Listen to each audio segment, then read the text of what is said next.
So in case you've missed it, here in the UK, we've obviously got the British Grand Prix coming up this weekend. But on top of that as well, some F1 teams and some F1 higher-ups have actually been visiting the Prime Minister's office here in London. And a quote that's been coming out of Formula One recently is that Silverstone should, of course, stay on the calendar forever. It should have a permanent place on the calendar, which I wholeheartedly agree with. And this really is a refreshing difference from a lot of traditional races being booted off in place of ones that we don't really care about but pay more money. You know, look what's happened with Spa. You know, that's going on a rotation deal soon. Look what's happened with Imola. There's going to be a lot more where that came from, of course, too. You know, the Dutch Grand Prix, the last ever Dutch Grand Prix is going to be next year, if I'm not mistaken. There's not going to be another one. But Silverstone, for the longest time, even before the Days of Liberty, it was always on the edge of being thrown off the calendar. Remember, what was it? Was it 1998, 2000, something like that? They held the British Grand Prix in April,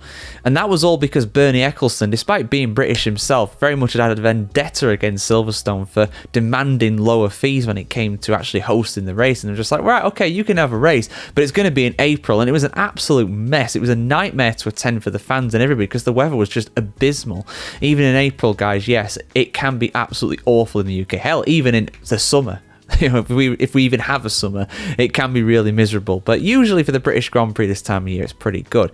Now, I'm with this. I am absolutely with this. I do believe that, you know, Silverstone, Monaco, Belgium, and Monza as well, I believe they should all have a permanent place on the calendar. They're the kind of the cornerstones, really. They should absolutely be there forever, really. And Silverstone's future is actually pretty safe right now in Formula One. I mean, last year, for example, they signed a 10-year extension. So right now, Formula One is going to be going to Silverstone for the British Grand Prix until at least 2034. And it's not just the Prime Minister that's going along with this in the UK. You kind of expect that, but it's actually Stefano Domenicali himself. He said, and I quote, "I think that Silverstone has the right characteristics to stay on the calendar forever because there's nowhere else in the UK you can host an event like this." End quote. But he did note that since Brexit, yes, Brexit, we're still talking about that, you know, travel visas and stuff like that can be a bit more complicated as a result. But to be honest, I've not really seen anybody complaining about that from Formula One. Indeed, most of the Formula One teams on the grid at the moment are based in the UK. They might not be British teams, you know, the likes of Alpine and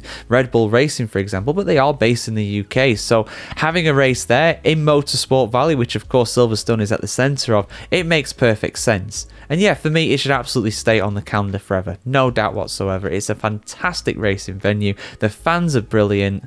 The weather can always play a part in it. It should just be there, absolutely, in perpetuity, as it were. But yeah, guys, what do you think? Do you think that Silverstone should have a permanent place on the Formula One calendar? Does it deserve it? Is it overrated? I want to hear what you have to say in the comments below, as always. And have a fantastic day wherever in the world today. And let's hope for a great British Grand Prix this weekend as well.